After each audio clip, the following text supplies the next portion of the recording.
Merdeka! Merdeka! Saya senang pada pagi ini bisa hadir di sini dan melihat seluruh jajaran yang baru dilantik, yaitu yayasan kita. Memang tadi kalau menurut saya ya, ada kekeliruan. Saya tidak hanya melantik pengurus. Yayasan itu namanya organ yayasan. Organ yayasan itu terdiri dari pembina, pengurus, dan pengawas. Jadi bukan hanya pengurus lantik harusnya nih, tapi nggak apa-apa. Itu tidak terlalu prinsipil menurut saya. Yang penting ada pembina, ada pengurus, ada pengawas. Itu dan itu ada tadi sudah disebut dalam ucapan dari Pak Rusmono ya. Jadi kita jadi waktu saya lantik mereka included. Siap. Pembina dan pengawas yang duduk di sini juga. Siap. Jadi pertama puji syukur kita panjatkan kepada Tuhan yang Maha Kuasa. Karena pada hari ini kita diberikan sehat walafiat sehingga kita bisa meresmikan berdirinya Yayasan Milenial Mitra Veteran Indonesia.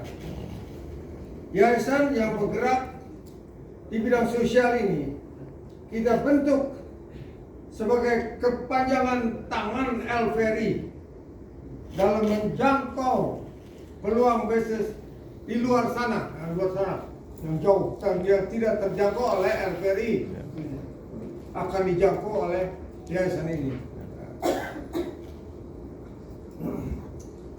Seperti kita ketahui, LVRI dibentuk untuk menghimpun mantan pejuang Indonesia yang terserat di seantero Indonesia.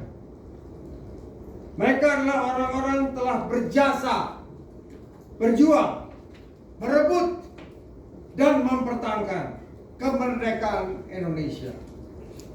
Namun, pada saat ini banyak dari mereka yang tingkat kesejahteraannya dalam keadaan tidak beruntung atau memprihatinkan. Melalui peraturan pemerintah nomor 67 tahun 2014 tentang pelaksanaan Undang-Undang nomor 15 tahun 2012 tentang Veteran Republik Indonesia, pemerintah telah memberikan tunjangan veteran dan dana kehormatan kepada veteran Indonesia. Namun, kebutuhan hidup sehari-hari masih relatif menjadi beban yang signifikan bagi anggota veteran untuk bisa hidup layak.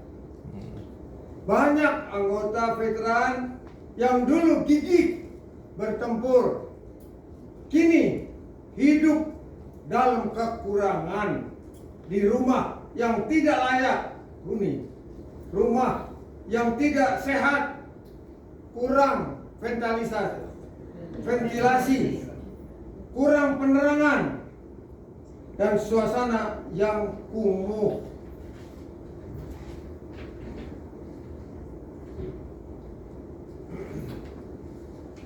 Markas-markas LVRI di daerah juga banyak yang belum memiliki kantor yang representatif. Bahkan sebagian besar masih menggunakan rumah milik pribadi para ketua MADA sebagai kantor. Untuk mengatasi semua ini diperlukan dana yang relatif cukup memadai. Kita juga ingin agar keluarga, anak, dan cucu veteran bisa hidup sejahtera di bidang kesehatan, pendidikan, dan peluang kerja sama atau kerja yang lain-lain. Secara periodik, kita ingin bisa memberikan pelayanan kesehatan kepada anggota dan keluarga besar veteran. Kita ingin cucu-cucu veteran bisa mendapatkan beasiswa untuk belajar di sekolah. Bahkan kita boleh bermimpi suatu saat nanti kita bisa mendirikan sekolah atau rumah sakit veteran. Amin. Yang bermutu sebagai kontribusi veteran dalam upaya meningkatkan kesejahteraan veteran, bangsa dan negara. Kita tidak ingin kehadiran RVRI hanya sekedar menghimpun anggota veteran dalam mempertahankan hidup di hari tuanya sambil menunggu saat kembali dipanggil Tuhan oleh Maha Kuasa. Hadirin sekalian, kita memiliki anak-anak generasi milenial yang potensial dan sangat peduli kepada veteran sebagai orang tuanya. Sebagai contoh adalah lahirnya Yayasan Milenial Mitra Veteran Indonesia yang dimotori anak-anak kita. Kami optimistis yayasan ini dapat membantu upaya kita meningkatkan kesejahteraan para veteran. Oleh karena itu, kami berharap agar yayasan ini dapat berkembang untuk bisa mewujudkan harapan kita semua. Kepada para hadirin, kami mohon doa dan dukungan.